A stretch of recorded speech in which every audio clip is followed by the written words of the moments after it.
Sir और मेरे साथी अध्यापकगण और प्यारे विद्यार्थियों, आज हम इस विषय पर भगत सिंह का जन्मदिन मनाने के लिए आज इकट्ठे हुए हैं, क्योंकि पहले ही बहुत सारी बातें हो चुकी हैं और बहुत सारे विचारों को मेरी भी कोशिश है और हम सभी की ये कोशिश होनी चाहिए जो भी, क्योंकि मैं बहुत ही अगर बात करूं कि इनके विचारों के बारे में जानना, भगत सिंह जी के विचारों के बारे में जानना, संपूर्ण विचारों को तो शायद मैं क्या कोई भी नहीं जान पाएगा, क्योंकि जीवन ही बहुत छोटा है।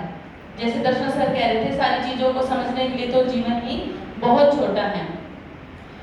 तो शुरू में एक बात, सर ने बहुत सारे सवाल भी करे और क्योंकि जब अतिथि और मंच यहाँ पर सर और नहीं थे, तब अमन मैम ने भी अपने विचार रखे, तो उसी तरह के ही सेम, क्योंकि बातें सारी सेम ही रहेंगी।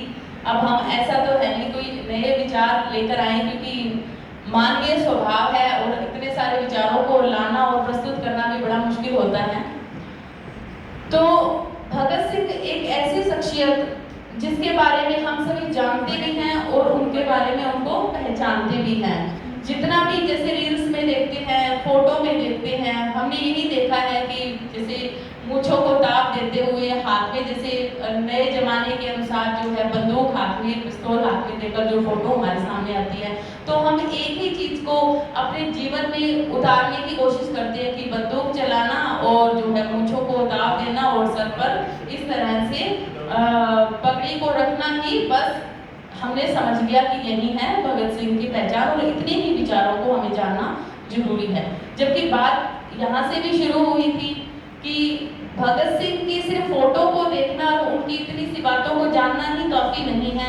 उनका ये कतई उद्देश्य नहीं था कि बम और पिस्तौल से भी दुनिया बदली जा सकती है। दुनिया को बदलने के लिए, दुनिया को बदलने की बात तो बहुत बड़ी बात है, पहले खुद को बदलने की बात से ही शुरुआत करें। तो विचार सबसे पहले, क्योंकि समाजशास्त्र की व्याख्याता हूँ तो एक बात कहूँगी कि जब सब्जेक्ट पढ़ते हैं तो एक सबसे पहले विचार आता है, और विचार के बाद ही वो हमारी विचार आते आते क्या बन जाती है, आदत बन जाती है, और आदत ही आगे जन रीतियाँ, प्रथाएं और हमारी परंपराएं आगे बढ़ती चली जाती हैं। तो किसी भी काम को करने से पहले एक विचार का आना बहुत ही जरूरी है। जब तक हमारे मन और मस्तिष्क में वो विचार ही नहीं आएगा तब तक हम कुछ कर ही नहीं पाएंगे।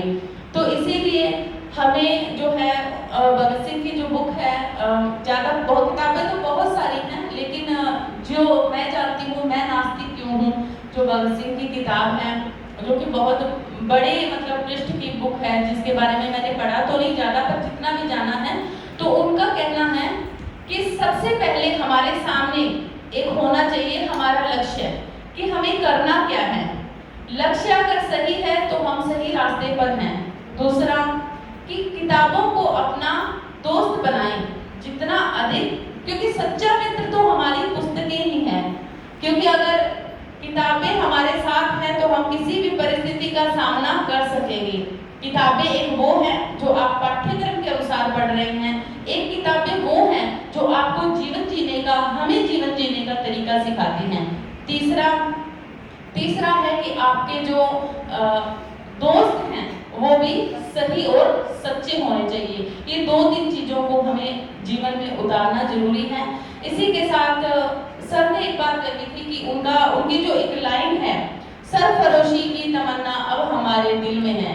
सरफरोशी मतलब कि जब वो ये लड़ाई लड़ रहे थे, आजादी की लड़ाई लड़ रहे थे, कि हम सरफरोशी, सर मतलब सिर, कि मैं अपना सिर देने की भी तमन्ना रखता हूँ, अब हमारे दिल में है। देखना है जोर कितना बाजुए का दिल में, भी तुम आजमा लो तुम अंग्रेजों, तुम्हारे अंदर जोर कितना है, तो हम तो हमारा सिर भी देने की जो है क्षमता रखते हैं। तो ये कविता है राम प्रसाद बिस्मिल के द्वारा लिखित एक कविता है। राम प्रसाद उनका वास्तविक नाम था, जो कवि हैं, क्रांतिकारी कवि रहे हैं, और बिस्मिल उनकी उपाधि थी। तो मैं उन्हीं कविता की कुछ लाइनें यहाँ पर रखूंगी आपके सामने। कविता तो बहुत बड़ी है, लेकिन इसमें जैसे कि सर के साथ रहते हैं, प्रिंसिपल सर के साथ, और सर एक कवि हैं, तो पहले ही दो शब्दों का अर्थ मैं भी बता देती हूँ जो मेरे कविता में आएंगे। रहबर शब्द आएगा, रहबर का मतलब होता है मार्गदर्शक, और लज्जती शहरा नवर्दी, लज्जत का मतलब मिठास, शहरा नवर्दी मतलब कठिन रास्ता, भी जो कठिन रास्ता है उसको भी इस तरह से हमें पार करना है कि वो रास्ता जो है हमें